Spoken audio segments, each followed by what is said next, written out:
For many shall come in my name, saying, I am Christ, and shall deceive many. And ye shall hear of wars and rumors of wars. See that ye be not troubled, for all these things must come to pass, but the end is not yet. For nation shall rise against the terrible events of kingdom September. against kingdom, and there shall be famines and pestilences and earthquakes in divers places. All these are the beginning of sorrows. I am concerned about avian flu. I'm concerned about what an avian flu outbreak could mean for the United States and the world. When we think about what happened on September 11th, the facts make us think about terrorism and if, when, and how it could happen again. When we read about outbreaks of H5N1 bird flu virus in birds in the past few years around the world, it leads us to think we're facing the beginning of a pandemic, an event that could indiscriminately kill millions of people all around the world. Could terrorists use the highly pathogenic H5N1 bird flu virus as a bioterrorist agent? Everyone in the world is talking about bird flu, but most scientists, doctors, and politicians in the United States don't want to talk about this matter. There is an economic issue. Drug, oil, food, and finance companies control the United States. They control our economy. They control our politicians. There's not a democracy in the United States. Corporations make laws and dictate the rules for our lives. KFC, Tyson, and Butterball don't want you to know about bird flu. They spend millions of dollars in marketing, public relations, and advertising.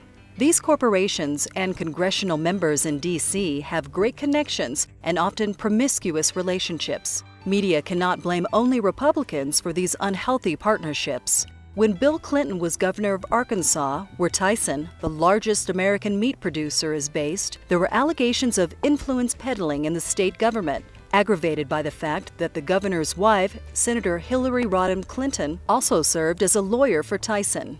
Over the last few years, federal officials have accused Tyson of violating labor, environmental, animal welfare, and civil rights laws, as well as making illegal gifts to a cabinet secretary. A few years ago, Congress passed the Animal Enterprise Terrorism Act, well known as AETA.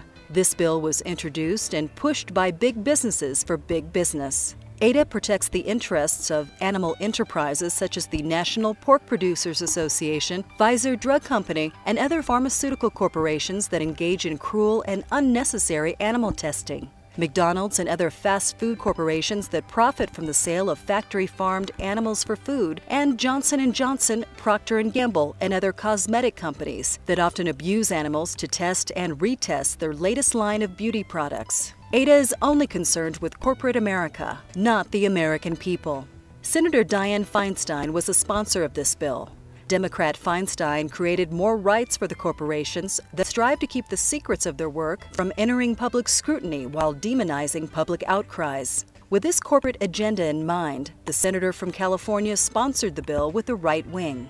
Have you heard about bird flu? If an influenza pandemic struck today, borders would close, the global economy would shut down, international vaccine supplies and healthcare systems would be overwhelmed, and panic would reign. To limit the fallout, the industrialized world must create a detailed response strategy involving the public and private sectors. A surprisingly large number of people around the world see in bird flu and mad cow disease a sign that the end of the world is coming soon. The United States is better positioned today to detect early an outbreak of pandemic flu, to support an international effort to contain the pandemic in its earliest stages, to limit the spread of a pandemic, and to save millions of lives.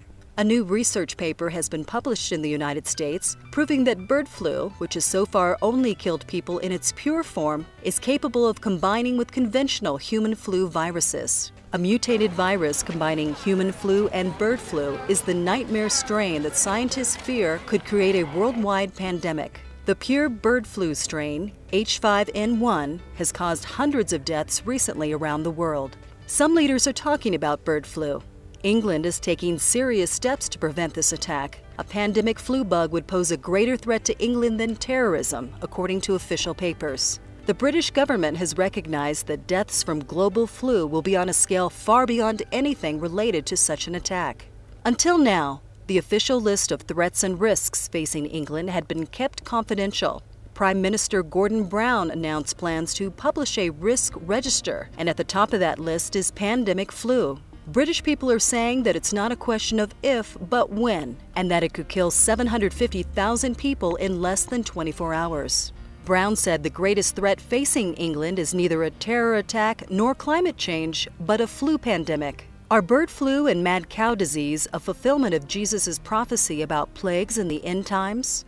Pope Benedict XVI has spoken movingly about the exploitation of all beings, particularly of farm animals. Cardinal Ratzinger said animals are God's creatures, and it's contrary to human dignity to cause animals to suffer or die needlessly.